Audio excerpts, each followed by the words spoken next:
নমস্কার বন্ধুরা, দীপাস কিচেনে আপনাদের সবাইকে স্বাগত। আজকে আমি লক্ষ্মী পুজো উপলক্ষে আমি নারকোল ফাটিয়ে নিয়েছি দুটো। তো আমি নারকোল দিয়ে নাড়ু বানাবো। তার আগে আমি নারকোলটা একটু কুড়ে নেব। আমি একদম দাদু ঠাকুমাদের মতোই নারকোল কুড়ুনি দিয়ে নারকোল কুড়ছি। দেখুন, আমি কুড়ুনি দিয়ে নারকোলটা কুড়ে নিলাম। খুব সুন্দরভাবে নারকোলটা কুড়োনো হয়ে গেছে। মিক্সিতে দিয়ে কোড়ালে একটু গোটা গোটা থেকে যায়, তার জন্য আমি কুড়ুনি দিয়ে কুড়িয়ে নিলাম। এবার চলুন আমি এটা বানাতে যাই। তারপর একটু ঘি দিয়ে দিচ্ছি, নাহলে কড়াই ধরে যাবে। ঘিটা আমি একটু চেরিয়ে নিচ্ছি চারিদিকে। এবার আমি নারকোলটা দিয়ে দেবো।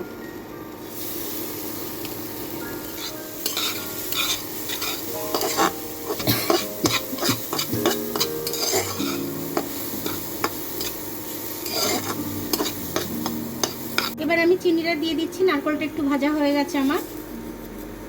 আর একটু চিনি দিয়ে দেবো আমি। যতটা চিনি দিয়েছি এর আগে ততটাই দিয়ে দিলাম।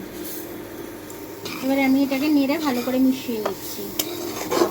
ধিমি আছে, এটা আমি চিনিটাকে গলতে দেবো।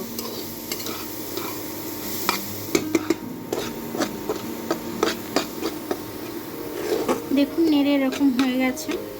এবার আমি একটু এলাচ ফাটিয়ে রেখেছি, এলাচটা দিয়ে দেবো।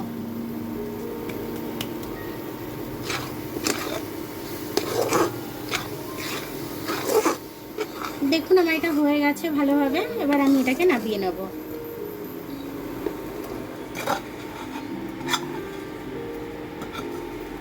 একটু ঠান্ডা করতে দেব। ঠান্ডা হয়ে যাবে, তারপরে আমি নাড়ুটা পাকাবো।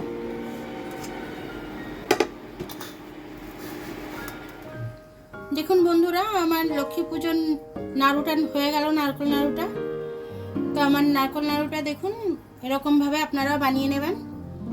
তো আমার ভিডিওটা যদি আপনাদের ভালো লাগে, লাইক, সাবস্ক্রাইব, বেল আইকনটা একটু টিপে দেবেন। আর যদি ফেসবুক থেকে দেখেন তাহলে লাইক আর ফলোটা একটু করে দেবেন। আবার কাল দেখা হবে নতুন রেসিপির সাথে। ততক্ষণ আপনারা ভালো থাকবেন, আমি আসছি।